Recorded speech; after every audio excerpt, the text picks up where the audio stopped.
Welcome back to Red State Finance. I'm Anthony. Quick note before we get into it, if you found this through the newsletter, thank you. Genuinely.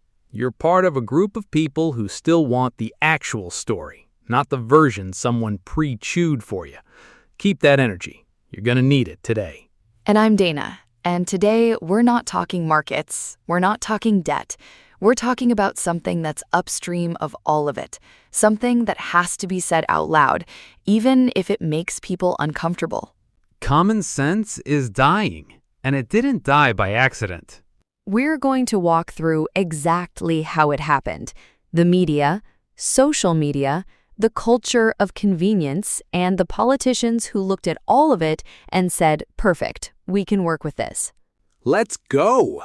Let's start with the press. And look, this isn't a left or right thing. This is a money thing. Because somewhere in the last 30 years, the news stopped being a public service and became a product. And like every product, it got optimized, not for accuracy, but for engagement. And what gets engagement?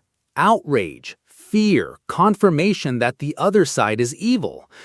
A Pew Research study found that emotionally charged content gets shared 6 times more than neutral reporting. 6 times.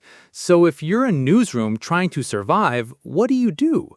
You feed people what they click on. The result? 3 things happened simultaneously. Newsrooms gutted their investigative desks, the expensive, slow journalism that actually holds power accountable. Local news collapsed. Over 2,500 local papers have shut down since 2005. Those were the reporters covering your city council, your school board, your county budget. Gone. And what filled that void? National cable news, with a political team in the green room and a narrative already written before the cameras turn on. You're not getting reporting anymore. You're getting a worldview delivered with graphics and a theme song. The bias isn't always a lie. That's the insidious part. It's what they choose to cover, what they bury, what they frame as a crisis versus what gets one paragraph on page 9. A study out of Harvard found that in a single week, the same economic data was described as a recovery by one major outlet and a collapse by another. Same data, different story, different America. And here's the kicker. Most people know this. Gallup's been tracking trust in media for decades. In 1976, 72% of Americans trusted mass media. Today, 32%. And yet, we keep watching because they figured out how to make distrust itself addictive. Then came social media, and if traditional media cracked the foundation, social media blew up the basement. Here's what the algorithm actually does. And this is not a conspiracy theory. This is documented by Facebook's own internal research that got leaked. The algorithm doesn't show you the truth. It shows you what keeps you on the platform longest. And what keeps you on longest is content that makes you angry or afraid. So you end up in a feed that is a perfectly curated version of reality, where everyone who disagrees with you is either stupid or evil. You never have to encounter a well-argued opposing view. You never have to sit with uncomfortable facts. The algorithm just filters them out, quietly, without asking. And the result is catastrophic for basic reasoning. MIT did a study, real peer-reviewed research, that found false information spread 6 times faster on Twitter than accurate information.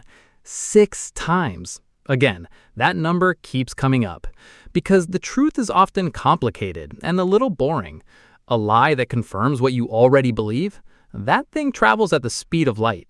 We've also completely lost the ability to debate, not argue, debate, to actually listen to someone with a different view, engage with their best argument, and either change your mind or sharpen yours.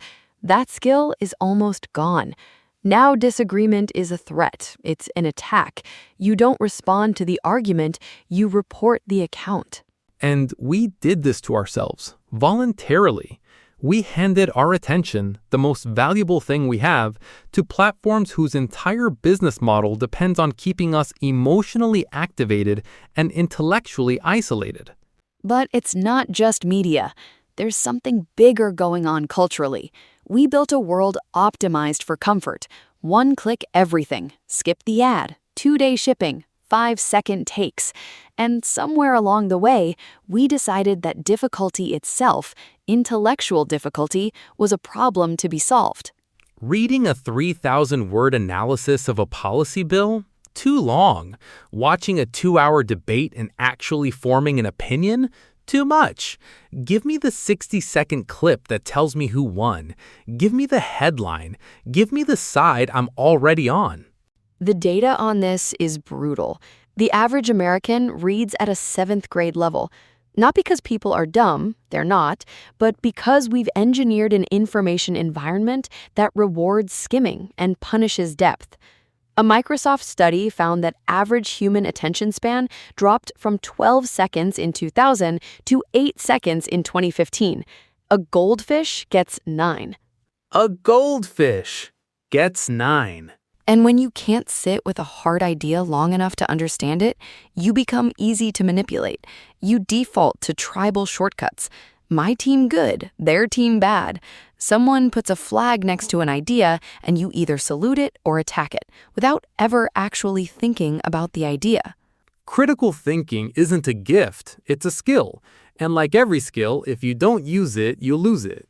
We built a culture that stopped asking people to use it. And here's where it gets dark, because none of this is invisible to the people who run the country.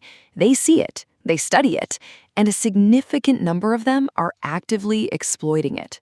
Think about what an ignorant, divided electorate actually gives a politician.